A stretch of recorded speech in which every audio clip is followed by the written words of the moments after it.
데살로니가 후서 2장 13절에서 17절 말씀으로 감사를 제일 잘하는 사람, 이런 제목으로 하나님 말씀 선포하겠습니다. 오늘도 오직 예수님입니다. 사람마다 나름대로 잘하는 게 있습니다. 어떤 사람은 노래를 잘하고, 어떤 사람은 참 만날 때마다 인사하고 또 인사하는, 인사를 잘하고, 어떤 사람은 운동을 탁월하게 잘 하기도 합니다. 또 어떤 사람은 공부를 잘하고, 또 어떤 사람은 베풀고 섬기는 일을 잘 하는 사람이 있습니다. 내가 잘 하고 있는 것을 계속해서 쓰임 받는다면 참 복되고 아름다운 일이죠.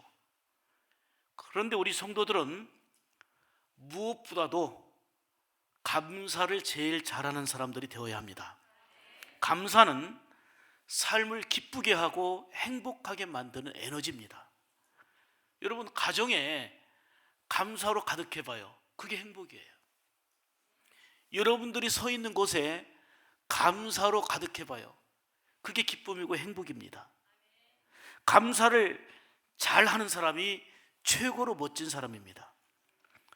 로버트 슐러 목사님의 딸이 교통사고로 한쪽 다리를 잃게 되었습니다. 얼마나 속상하고 얼마나 힘든 일입니까? 이때 로버트 슐러 목사님의 그 고통을 이긴 고백이 이겁니다. 하나님, 우리 딸이 교통사고로 죽을 수도 있었는데 죽지 않은 것을 감사합니다. 우리 딸이 두 다리를 잃어버릴 수도 있었는데 왼쪽 다리만 잃고 오른쪽 다리가 남아 있으니 감사합니다. 그리고는 사모님께 이렇게 얘기를 했습니다. 여보, 우리 딸에게 건강한 두 손과 건강한 몸과 건강한 눈이 있으니, 그리고 머리가 있으니 감사합시다.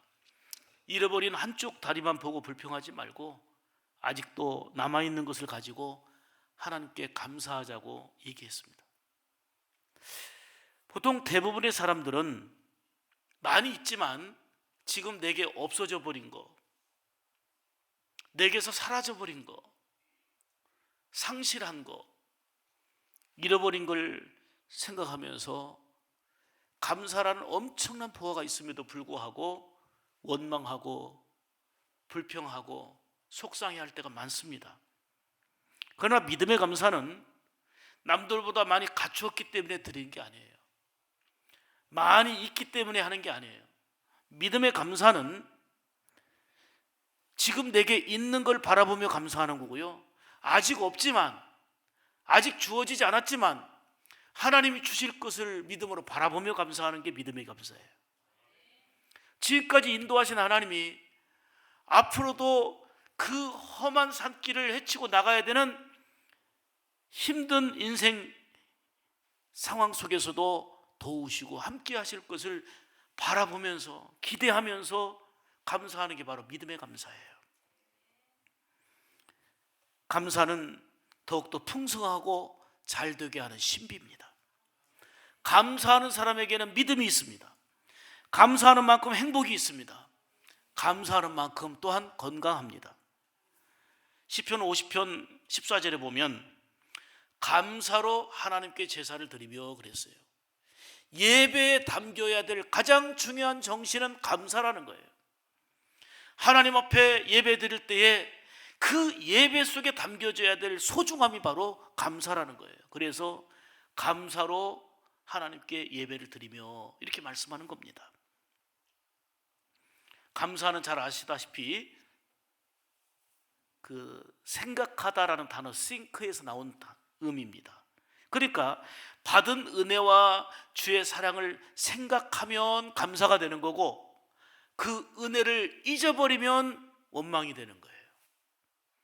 그래서 감사라는 단어는 think, 생각에서 나온 거예요. 은혜를 생각하라. 하나님이 함께 하신 그 은총을 생각하라. 내게 있는 것을 생각하라. 그리하면 감사로 귀결되는 것입니다. 은혜를 생각하면 감사는 뒤따라오는 것입니다. 비록 가진 바 없고 사는 형편이 어렵고 힘들지만 그래도 건강 주신 것을 감사하고, 오히려 남들보다 건강은 좋지 않지만 불편하지만 생명이 있고 기회가 있음을 감사하고, 그 어느 때보다도 11월이 되면 감사를 더 집중하고 많이 하고 있습니다. 왜요? 추수감사절이 있기 때문에 그래요. 감사 열매를 모아서 하나님께 감사하고 그 열매로 어려운 이웃들을 찾아가서 섬깁니다. 또 온 가족과 기관에서 준비한 다채로운 찬양과 그 재능들로 감사 대잔치를 엽니다. 이러한 풍성한 감사를 통해서 하나님께는 영광이 되어지고 하나님의 자녀인 우리에게는 기쁨이 되고 화목과 즐거움으로 이어지게 되는 것입니다. 기쁨과 행복이, 이것이 바로 감사가 주는 열매들이다 하는 겁니다. 다음 주일은 우리가 추수감사주일로 드립니다. 하나님의 은혜를 기억하면서 온 마음 다하여, 추수감사 때만이 아니라 늘 그래야 되겠지만 누구보다도 감사를 제일 잘하며 살아가는 성도들의 삶이 되기를 축복합니다. 감사절은 신앙의 자유를 찾아서 떠난 미국에서 삶을 새롭게 시작한 청교도들에 의해서 감사신앙이 우리에게 깊이 전달되고 각인되고 있습니다. 물론 성경 자체에서 감사를 우리에게 말씀하고 있습니다만은 애굽에서 430년 노예 생활하고 고통당하던 이스라엘 백성들이 그 고통에서 부르짖고 눈물로 하나님 앞에 호소할 때에 하나님이 그 고통을 보시고 눈물의 기도를 들으시고 그 앞제에서 해방시켜 주시고 건져 주셨잖아요. 하나님은 그 은혜를 입은 자들에게 뭐라고 그랬어요? 너희들은 매차 절기를 지켜라. 그런데 이제 말씀드리지만 이 절기의 핵심은 감사예요. 출애굽기 23장 14절에 보면 너희는 매년 3차 내게 절기를 지킬지니라. 내게, 하나님께 이 절기를 지키라는 거예요. 그 절기가, 첫 번째 절기가 유월절입니다. 유월절은 애굽에서 구원받은 은혜를 감사하라는 거예요. 구원의 은혜 감사. 그 다음 맥추절이에요. 이거는 첫 열매를 거두고 첫 열매를 하나님께 드리며 감사하라는 거예요. 세 번째는 수장절인데 곡식을 추수하고 저장한 뒤에 하나님 앞에 감사하는 절기입니다. 하나님이 지키라고 하신 그 절기의 핵심은 은혜를 기억하고 살아라, 하나님의 은혜를 생각하고 살아라, 그리고 감사하라. 이게 절기의 핵심 흐름이자 내용입니다. 이 감사절의 정신은 바로 청교도들을 통해서 잘 볼 수 있습니다. 영국에서 살다가 믿음 생활하는데 박해가 심한 거예요. 신앙에 어려움이 생겼어요. 그래서 집이 있고 모든 환경들이 있지만 신앙의 자유를 찾아서 떠났습니다. 그들이 먼저 1609년에 네덜란드로 갔습니다. 피난을 갔지만 거기서 12년 동안 사는 동안에 거기에서 또 천주교의 박해가 심해가지고 견디지 못해서 다시 영국으로 돌아가려고 했지만 엘리자베스 여왕의 거절로 영국으로 돌아가지 못하고 결국은 바로 미국으로 향하는 순례의 길을 떠난 것입니다. 102명의 청교도들이 메이플라워호를 타고 지금 사진으로 보는 저 배입니다. 신앙의 자유를 찾아서 지금의 미국에 도착한 것입니다. 1년이 지나면서 풍토병과 영양결핍으로 함께 출발했던 사람들 중에 반절이 다 죽었습니다. 남은 사람들은 인디언들에게 곡식 씨를 받아가지고 심어갖고 추수를 했는데 첫 수확을 한 거예요. 첫 수확. 이들이 죽음의 고비를 넘어서 이 미국 땅에 들어와가지고 첫 농사를 짓고 인디언들에게 받으시러 열매를 거두게 되니 이 열매로 하나님께 드리면서 감사예배 드린 거, 이게 추수감사절이에요.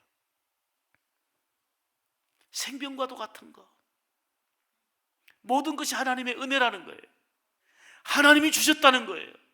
이걸로 인해서 하나님께 감사하며 예배한 거, 이게 바로 예배 속에는 감사가 담겨야 되고 그게 추수감사절의 출발점입니다. 청교도들은 우리가 여기까지 고생하면서 온 이유는 신앙생활 잘하기 위해서이니 그들이 행한 게 있습니다. 첫 번째는 예배를 위한 성전을 지었습니다.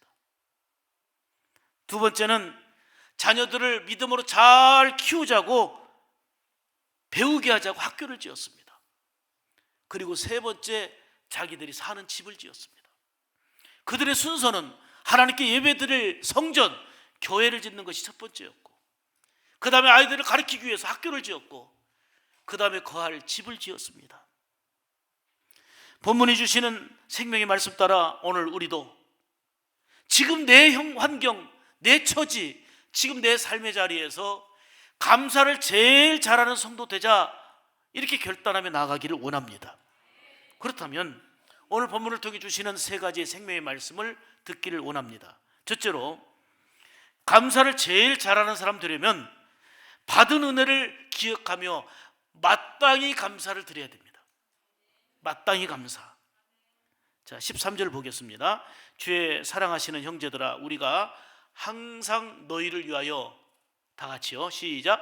마땅히 하나님께 감사할 것은 하나님이 처음부터 너희를 택하사 성령의 거룩하게 하심과 진리를 믿음으로 구원을 얻게 하심이니. 할렐루야.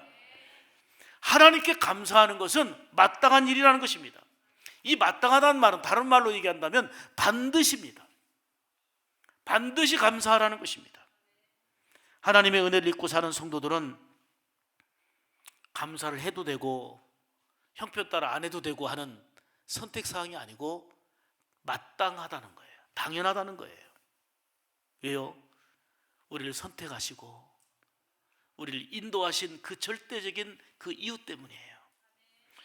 오늘 본문에도 하나님께서 처음부터 택하사 이렇게 말씀했죠. 에베소서 1장 4절에도 보면 창세전에 그리스도 안에서 우리를 택하셨다 말씀하시죠. 갈라디아서 1장 15절에 보면 내 어머니의 태로부터 나를 택정하셨다 말씀하시죠. 예수님이 친히 하신 요한복음 15장 16절 말씀을 보면 너희가 나를 택한 것이 아니고 내가 너희를 택하여 세웠다 말씀하세요. 성경 곳곳에서는 너희를 내가 택하였다, 너희를 불렀다, 이리 말씀합니다. 이렇게 하나님이 택해 주신 은혜로 인하여서 우리는 당연한 감사, 마땅히 감사를 드려야 된다, 그 얘기예요. 하나님이 우리를 선택하시고 우리를 통해서 받기를 원하시는 게 바로 감사와 영광이에요. 감사를 받으시기를 원하시고요, 영광을 받으시기를 원하십니다. 그러므로 마땅히 감사와 찬양으로 하나님께 영광 돌려야 될 줄 믿습니다. 에베소서 1장 6절을 보시면요, 그 기쁘신 뜻대로 우리를 예정하사 예수 그리스도로 말미암아 자기의 아들들이 되게 하셨으니 우리에게 거저 주신 바 그의 은혜의 영광을 찬미하게 하려는 것이라. 우리를 자녀 삼아 주시고 우리로 하여금 찬미하도록, 찬양하도록 우리를 인도하신다는 말씀입니다. 이사야 43장 21절 보면 이 백성은 내가 나를 위하여 지었나니 나의 찬송을 부르게 하려 함이라. 우리를 택하시고 우리를 지으시고 우리에게 모든 걸 공급하시고 우리를 통해서 찬송을 받으시는 것을 그토록 기뻐하시는 분이 우리 하나님이십니다.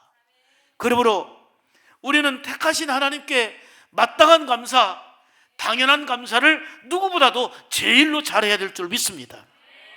저는 조용히 하나님의 은혜를 생각해 보면 정말 마음 깊은 곳에서 솟아나는 감사가 있습니다. 늘 말씀드리지만 그 이유는 제가 부족한 걸 알거든요. 참 부족한 저를 하나님이 붙들어 쓰신다는 것입니다. 이 어려운 시대에, 잘 안 된다고 하는 이 시대에, 그토록 노력하고 애쓰고 수고하는 이 시대에, 그럼에도 잘 안 되고 어렵다고 하는 상황 속에서도 하나님이 붙들어 되게 하시니 이 모든 것이 하나님의 은혜 아닙니까? 이 은혜를 생각하면 그저 감사하고 하나님께 영광 돌리고자 하는 마음으로 가득합니다. 하나님이 우리 교회를 이 시대에 쓰시잖아요. 이게 얼마나 감사한지 우리가 마땅히 하나님께 감사할 이유입니다. 당연히 감사해야 될 이유입니다. 시편 103편 2절에 말씀합니다. 내 영혼아 여호와를 송축하며 그의 모든 은택을 잊지 말지어다. 은혜를 잊어버리면 감사가 메말라요. 그러나 은혜를 기억하면, 은혜를 생각하면 마땅한 감사, 당연한 감사로 귀결되는 겁니다. 결코 우리 가정 속에, 우리의 생활 속에, 나의 삶 속에 임하신 하나님의 은혜를 기억하시기를 축복합니다. 결코 잊지 마시기 바랍니다. 감사는 은혜를 아는 자가 드리는 반응입니다. 그리하여 하나님이 부르시고 선택하신 그 은혜에 따른 마땅한 감사, 당연한 감사지만 제일 감사를 잘하는 성도들 되기를 주님의 이름으로 축복합니다. 두 번째로, 친히 택하시고 거룩하게 하심을 감사해야 합니다. 자, 13절 다시 봅니다. 우리 한 목소리로 같이 읽겠습니다. 주의 사랑하시는 형제들아, 우리가 항상 너희를 위하여 마땅히 하나님께 감사할 것은 하나님이 처음부터 너희를 택하사 성령의 거룩하게 하심과 진리를 믿음으로 구원을 얻게 하심이니. 할렐루야. 성령의 거룩하게 하심과, 말씀은 죄를 지은 인간을 하나님이 성령으로 거룩하게 하신다, 이렇게 우리에게 증거해 주고 있습니다. 우리 마음속에 성령이 임하시면 우리의 마음이 거룩해지는 거예요. 우리 생각 속에 성령이 임하시면 우리 생각이 거룩해지는 거예요. 우리의 삶 속에 성령이 임하시면 삶이 거룩해지는 거예요. 그런데 악하고 더러운 영, 악하고 추한 그 마귀가 우리의 생각을 지배해버리고 우리의 마음을 점령하면 생각이 더러워지고 입술과 행실이 추하며 거룩함을 상실하게 되는 겁니다. 우리가 하나님을 늘 만나야 되는데 하나님을 만나기 위한 조건 하나가 이겁니다. 내가 거룩하니 너희도 거룩하라 하신 말씀처럼 바로 거룩성의 회복입니다. 히브리서 12장 14절에 말씀합니다. 화평함과 거룩함을 따르라. 화평함을 따르고 거룩함을 따르는 생활하라는 것입니다. 이것이 없이는, 화평함과 거룩함이 없이는 아무도 주를 보지 못하리라. 우리 주님을 보는 생활은 화평함과 거룩함이 따르는 생활이 주를 보는 생활입니다. 하나님 앞에 나와 하나님의 임재를 경험하고 하나님의 그 은혜를 힘입고 그분과 깊은 교통을 누릴 수 있는 조건이 성령으로 거룩해지는 것입니다. 예수님께서 흘리신 십자가의 보혈로 죄를 용서해 주시고 성령의 능력으로 우리를 거룩하게 하심을 그러므로 감사해야 합니다.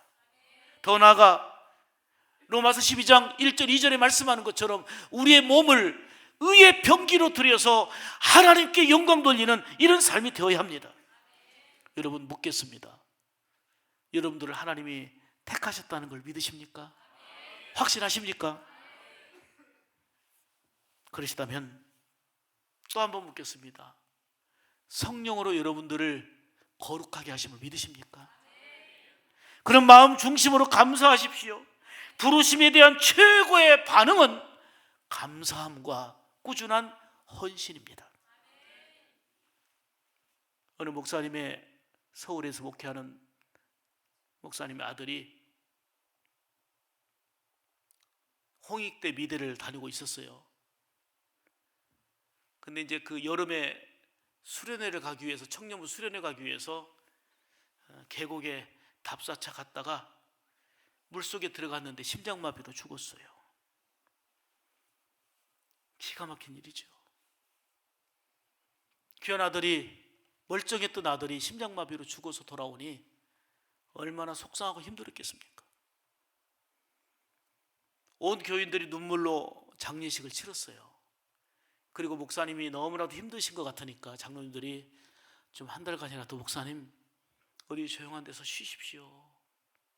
그렇지만 목사님은 그 주일에 강단을 지키면서 하나님의 말씀을 전했는데요. 그때 말씀 제목이 아들이 남기고 간 거였어요. 아들이 남기고 간 거. 아들이 남기고 간 거, 이게 제목이에요. 그 중에 두 가지로 말씀드리면, 아들은 내 것인 줄 알았습니다. 아들은 내 소유인 줄 알았습니다. 그런데 아들이 남기고 간 것은 아들은 내 것이 아니라 하나님이 나에게 잠깐 맡겨주신 것이란 것을 알았습니다. 또 하나는 아들이 남기고 간 것은 나에게 진정한 위로자의 자격증을 주었다는 것입니다. 그동안 성도들을, 힘들고 어려운 성도들을 신방도 하고 위로하고 격려하며 살아왔지만 그 금쪽 같은 아들을 잃고 나니까 이제 성도들이 어렵고 눈물로 힘들게 사는 성도들을 말하지 않아도 같이 가서 있어주고 손만 붙잡아줘도 그냥 저절로 위로가 되는 거예요. 목사님의 모든 형편을 아니까. 그래서 내 아들이 남기고 간 것은 나에게 위로자의 자격증을 주었다는 거예요. 그러면서 내 것이 아닌 하나님의 것이었음을 알았습니다. 나에게 진정한 위로자의 자격증을 남기고 갔습니다 하면서 감사로 하나님께 고백을 합니다. 사랑하는 여러분, 예수 믿고 거룩한 은혜를 입은 성도들은 형편은 다양하지만, 여건은 다양하지만 그 속에서 부르시고 선택하신 그 절대적인 은혜를 마땅히 감사할 수 있기를 축복합니다.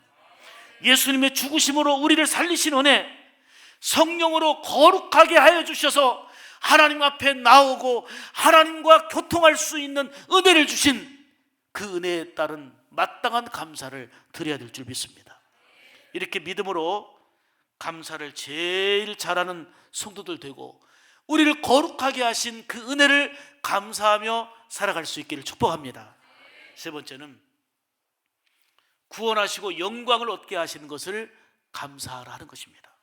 자, 13절 다시 봅니다. 주의 사랑하시는 형제들아, 우리가 항상 너희를 위하여 마땅히 하나님께 감사할 것은 하나님이 처음부터 너희를 택하사 성령의 거룩하게 하심과, 여기서 크게 같이 합니다, 진리를 믿음으로 구원을 얻게 하심이니. 할렐루야. 우리가 예수 믿어 구원받고 하나님의 자녀가 된 것은 감사할 절대적 이유입니다.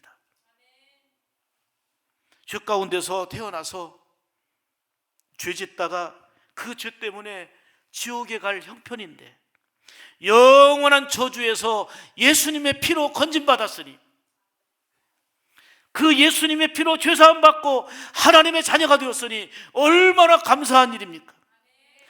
구원받은 확실한 그 증거는 감사의 반응입니다. 죄악 가운데서 구원하신 은혜를 절실히 느낀 존 뉴턴, 그는 노예 상인이었어요. 돈은 벌었지만 몹쓸 짓 하며 돈을 벌었단 말이에요. 인간 말종의 삶을 살면서 정말 손가락질 받는 몹쓸 짓 하면서 돈은 벌었어요. 그러다가 하나님의 은혜를 깨닫고 이 모든 걸 회개하고 돌아와서 하나님을 잘 섬기는 이런 사람이 됐는데, 그가 하나님의 은혜 앞에 서니까 나 같은 죄인 살리신 은혜가 너무 큰 거예요. 나 같은 죄인 살리신 그 사랑이 너무 큰 거예요. 그래서 우리가 부르는 찬송, 나 같은 죄인 살리신 주 은혜 놀라워. 잃었던 생명 찾았고 광명을 얻었네. 큰 죄악에서 건지신 주 은혜 고마워. 나 처음 믿은 그 시간 귀하고 귀하다. 이 찬송을 작시한 거예요. 1860년 9월 8일에 게럿 신학교에서 그 학교를 다니면서 공부하던 에드워드 스펜스라는 신학생이 있었습니다. 이 신학생은 밤중인데 갑자기 막 고함 소리가 들리는 그 고함 소리에 깜짝 놀라서 눈을 떴습니다. 그것은 바로 학교에서 바로 옆에 있는 미시간 호수에서 여객선이 암초에 걸려서 침몰하는 사건 때문에 그냥 아비규환 난리 난 그것 때문에 밤중에 잠을 깼습니다. 그는 고등학교 때 수영선수였어요.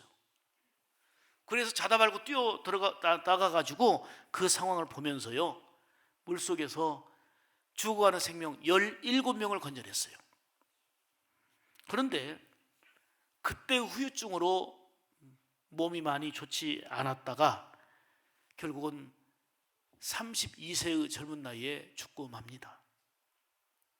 그때 여객선에 탄 385명 중에 287명이 죽었어요. 대형 참사였는데 그때 자다 말고 에드워드 스펜스가 뛰어들어가 가지고 17명을 건져냈으니 얼마나 귀한 일입니까? 그런데 놀라운 것은 17명 중에 에드워드 스펜서에게 고맙다고 감사하다고 말이라도 전해준 사람은 한 소녀 한 명이었다는 거예요. 마지막 죽기 전에 신문 기자의 질문에 이 스펜서가 말합니다.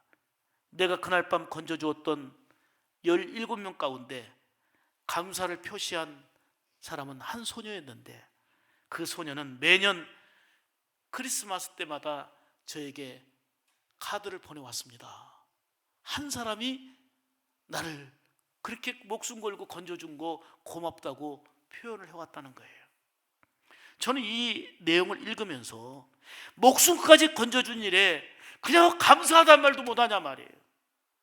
마음은 담고 있었겠지만 그 감사하다는 표현도 못하냐 이 말이에요. 정말 아쉬움을 넘어 가슴 아픈 일입니다.